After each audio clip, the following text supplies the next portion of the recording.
এভাবে জীবনে খুঁজে পাবে নাকি ধরতে হলে রাত্রে আপনাদের আলাদাভাবে আসতে হবে। একটি বেসরকারি প্রতিষ্ঠানের নিরাপত্তা কর্মী, চাইলেও তার অনেক কথাই বলতে মানা। নির্দিষ্ট কিছু খোঁড়া জায়গা দেখিয়ে একটি অপকর্মের সূত্র দিলেন মাত্র। কাইটে তার মার ছিল মানে ক্যামেরার মধ্যে সব নিয়ে গেছে। সেই সূত্র ধরে ধানমন্ডির ২৭ নম্বর সড়কে ডেস্কোর এইসব খাম্বার গোড়ার দিকে নজর দিতেই পিলে চমকে ওঠার অবস্থা। প্রত্যেকটির গোড়া ঘেঁষে কাটা দামি তার, একসময় যার মাধ্যমে উচ্চমাত্রার ভোল্টের বিদ্যুৎ সরবরাহ হতো। সময়ের ব্যবধানে যেগুলো এখন নিষ্ক্রিয়। কেটে কাটে তো ধরতে দাব্বি বাঁধা দিলাম এনে চোখে পড়ে কখনো। এরা তো বিভিন্ন লোকজন, এগুলা তো আমরা চিনি না। রাত্রিবেলা যেগুলো কাটে, দিনের বেলা তো আইনের লোক থাকে, এরা ডিউটি করে, এরা দেখে। প্রশ্ন হচ্ছে, রাতের আধারে রাস্তা খুঁড়ে তার চুরি করা বেপরোয়া এসব চক্রের সদস্য কারা, আর কিভাবেই বা তারা জানতে পারে মাটির নিচে কোথা দিয়ে কিভাবে তার গিয়েছে ডেস্কোর। তাহলে আপনারা চেক দিয়ে পাইবেন, যদি নর্মালি বসে থাকেন কয়েকদিন তাহলে ধরতে পারবেন যে কাদের কাজগুলো করে। অনুসন্ধানের এক পর্যায়ে উত্তরার একটি তার চুরির তথ্য আসে টিম ৭১-এর হাতে। এখানেও ঠিক একই কায়দায় মাটি খুঁড়ে নিয়ে যাওয়া হয়েছে তার। পিচ ঢালা এই সড়কটির অবস্থা গত ফেব্রুয়ারিতেও এত মসৃণ ছিল না। কাজ চলছিল রাস্তার, আর ঠিক সেই সুযোগেই এই জায়গাটির একটি বড় অংশ খুঁড়ে মাটির নিচে থাকা ডেস্কোর তার অনেকটা প্রকাশ্যেই চুরি করে নিয়ে যায় চোরেরা। সেদিন গভীর রাতে এই ঘটনা যারা দেখেছিলেন তাদের কয়েকজনের সাথে কথা বলি আমরা। চা খাইতে নামছি, এখানে কয়েকটা লোকে মাটি খুঁড়তেছিল। মাটি খোঁড়ার সময় কিছুক্ষণ পরে জরুরি বিদ্যুৎ লেখা একটা গাড়ি আসলো। আসার পরে বিদ্যুতের লোকের দেশে যারা খুঁড়তেছিল তাদের মধ্যে বার্গেনিং। যারা খুঁজতেছিল তারা বলতেছিল দাঁড়া, তখন এখন দেখতেছি তার ফোন দেওয়া যাচ্ছে। ৪-৫ মিনিট পরে ফোন আসার পরে তারা সার সম্বোধন করে চলে গেল। ২ দিন বা ৩ দিন পরে শুনতেছি এখান থেকে কেবল নাকি নাই হয়ে গেছে। এই কথার সূত্র ধরে ডেস্কোর ওই অঞ্চলের নিয়ন্ত্রণ কক্ষে টিম ৭১। তবে পাওয়া যায় না সেই রাতে দায়িত্বে থাকা উপসহকারী প্রকৌশলী মোহাম্মদ ইমরানকে।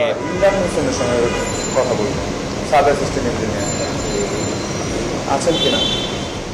এবার বিভিন্ন পর্যায়ের কর্মীদের সঙ্গে কথা বলা শুরু করি আমরা, জানার চেষ্টা কন্ট্রোল রুমের সঙ্গে আসলে কি ধরনের কথা হয়েছিল সেই ঊর্ধ্বতনের। কেনই বা হাতে নাতে পেয়েও ছেড়ে দিতে হয় চোরদের। উনি কি কন্ট্রোল রুমে কাজ করেন? ভাগ্য সহায়, অনুসন্ধানের এক পর্যায়ে মিলে যায় সেই কথোপকথনের অডিও ক্লিপটি। Sub engineer Imran Hossain. হ্যাঁ, কি হয়েছে ওখানে? কেবল কেটে নাকি নিয়ে যাচ্ছে, লাইভ কেবল, সম্ভবত ডেড কেবলও হবে স্যার। অভিযোগটা কি দিছে? ওই দিকের একটা নাম্বার থেকে। ইসমাইল দিয়েছে?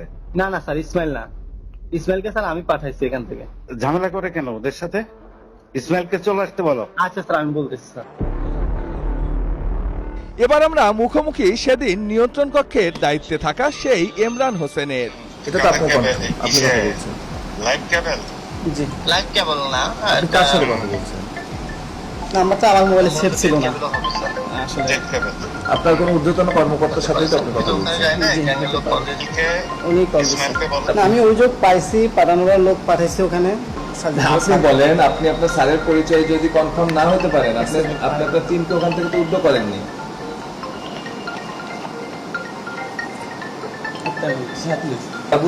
কেবল নিয়ে চলে গেছে। জি, ইমরান সবকিছু স্বীকার করলেও কিছুতেই নির্দেশদাতা সেই কর্মকর্তার নাম বলতে রাজি নয়। এই টোনটা বলে না। আসসালামু আলাইকুম। আসসালাম।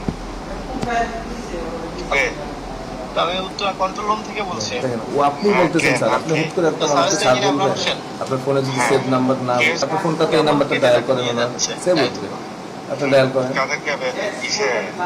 লাইভ কেবল?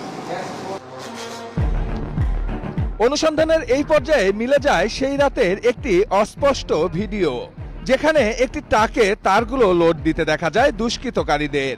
টহল টিমকে উদ্দেশ্য করে সেই চোরদের বলতেও শোনা যায় ডেস্কোর ঊর্ধ্বতনদের সঙ্গে সব কথা নাকি হয়ে আছে তাদের। বড় ভিতরে লোকে কথা বলছি, সেটা তার সাথে বুঝবে, আমি আমার সাথে।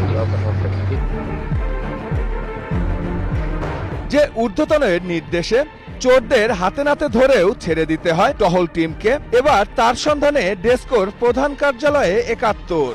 তো এইখানে হচ্ছে স্যাররা তো বিজি পাবে কম দিলে। অনুসন্ধান বলছে সন্দেহভাজন এই কর্মকর্তার নাম সাজেদুল করিম। ডেস্কর প্রশাসন শাখার ডিজিএম তিনি। এটা তো আপনার কণ্ঠ না? জি, এটা আমার কণ্ঠ। মানে আপনি আপনার লোকদের যখন চলে আসতে বললেন, তারা চলে আসলো, তারপরে কিন্তু সেই তারটা তাকে করে নিয়ে গেল। এটা প্রসিডিউর অনুযায়ী কি আপনার ডিরেকশনটা তাহলে ঠিক ছিল নাকি আপনি?